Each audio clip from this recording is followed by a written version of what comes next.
Put mustard on that. I didn't like that joke at all. I don't like the topics or anything. I never thought I'd miss a body wash joke. Body wash. It's good to be here in Michigan. It is good to be here. Thank you. I am from Indiana. Is that close to here? I think that's around here, right? Indiana. There's a different kind of pride in Indiana. You know, it's not like other states. You know, like New York, we're tough. Or, you know, like Texas, we like things big. It's like in Indiana, we're like, we're gonna move.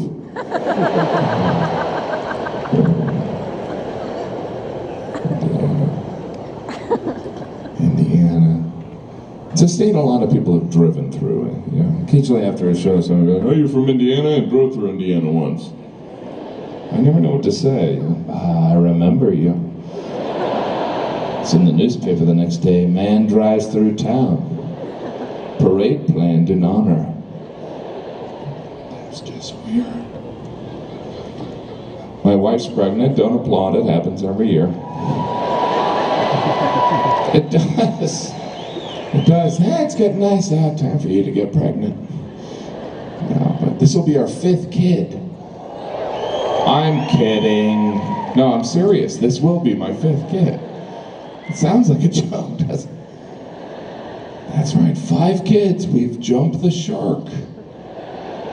Because when you have 4 kids, people are like, wow. But when you have 5, people are like, just stop. What are you, creating your own nationality? Settle down.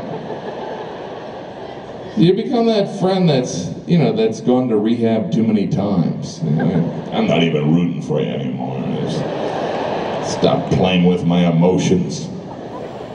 I don't know. These are young kids. I have an 8-year-old, a 6-year-old, a 3-year-old, and I haven't met the other one yet. I don't know what happened. 10 years ago, I couldn't get a date. And now my apartment's literally crawling with babies. It's like I left peanut butter out or something. They're everywhere. I was just getting used to 4. If you want to know what it's like to have a 4th, just imagine you're drowning, and then someone hands you a baby.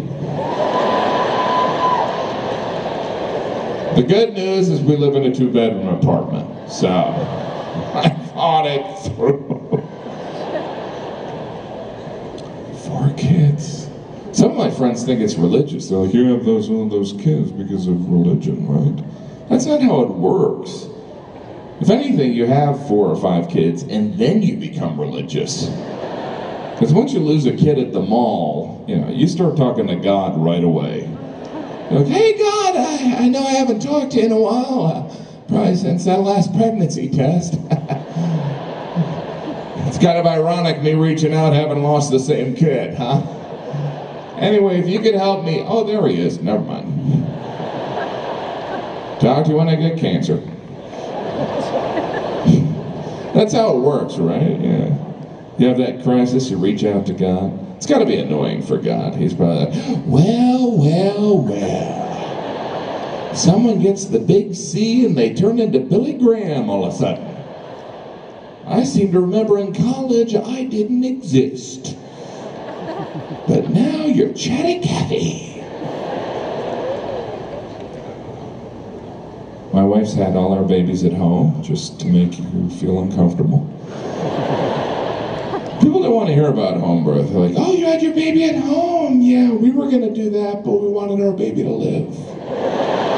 So, we're different, I guess. People always assume there was some laziness involved. You didn't want to go to the hospital? It was far. I didn't feel like putting on pants, you know. We had our baby at home, not in a gas station. Home birth is crazy. It was wild. At one point, there was so much screaming, I actually woke up. Oh, did someone score a touchdown? Oh, you have another baby, all right. But But my wife did it. She's amazing. But really, all women are amazing, and I mean that in a very pandering way. But women are. A woman can grow a baby inside their body. And then somehow a woman can deliver the baby through their body. And then by some miracle, a woman can feed a baby with their body. When you think of the male contribution to life, it's kind of embarrassing. The guys were always like, yeah, you know, I helped too. For like 5 seconds. Doing the one thing I think about 24 hours a day. Well, enjoy your morning sickness. I'm gonna eat me some chili. Can't eat chili in front of a pregnant woman. You can't complain around a pregnant woman. I know that because I've lived with one for 8 years. You can't be like, I'm tired. Really? I'm growing a human being. I guess I just overate or something. I just got a lot of work to do. I have to push a baby with your head out of my body. I'm gonna go stand in the corner for 9 months. See over there. Babies, you know, they're amazing. It's amazing how babies, they fill every cliche, every beautiful cliche you hear about a baby is true. You know, it's like, you'll get used to horrible smells, you won't mind losing sleep. It's just that you'll get used to it. I was driving here, there was someone that picked me up, drove me here. I drove by a skunk, all I could think was, I miss my baby. I wonder what my baby's. Babies, they're adorable, but they kind of have to be because they're very rude. Wah! It's not polite. Wah! You're moving out. They're not ideal roommates, really. If you had any other roommate that behaved that way, you'd be like, you gotta go. You can't even reason with a baby. You can't be like, hey, what the hell was going on last night? You were screaming for 3 hours? And then you crapped your pants? I had to change you? And then I wake up a couple hours later and you're all over my wife's breasts? It's always weird when the mother's breastfeeding because the baby always looks right at the dad and is like, what are you gonna do about it?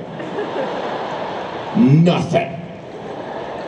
That signifies being a father. It's just like, all right.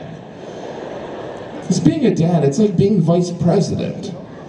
It is, you know, you're like Joe Biden, you're always saying the wrong thing. I didn't mean that. You read a story to your kids, you feel like Dan Quayle, you're like, that's kind of how it goes. Sometimes you're presented as the enforcer, like the Dick Cheney. The mother would be like, if you don't do that, I'm gonna tell your father. That's right, the guy that I yell at and boss around this house is secretly a serial killer. Well, he will be if I tell him to.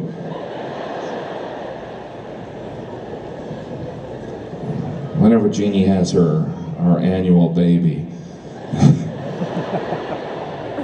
there's always one friend that's like, that says, hey, congratulations, I know how you feel, we just got a dog. Babies are like the only types of humans that can be compared to an animal where it's not insulting. You know, you would never do that in any other situation. Hey, I heard you're getting married. I know how you feel, I used to have a pig. Does your wife-to-be like to roll around in mud? My pig loved that. I do love animals. I love animal lovers too. My favorite type of animal lover are the people that carry around the dog in a bag. Because whenever I see that, I always think, what an adorable way to let us know you're crazy. It's not just adorable, it's creative. It's like, I'm not going to stop bathing or talk to myself. I'm just going to carry around a small animal. Message communicated. It'd be one thing if the dogs looked happy, but the dog always has that look on their face like, can you believe I'm sitting in a purse?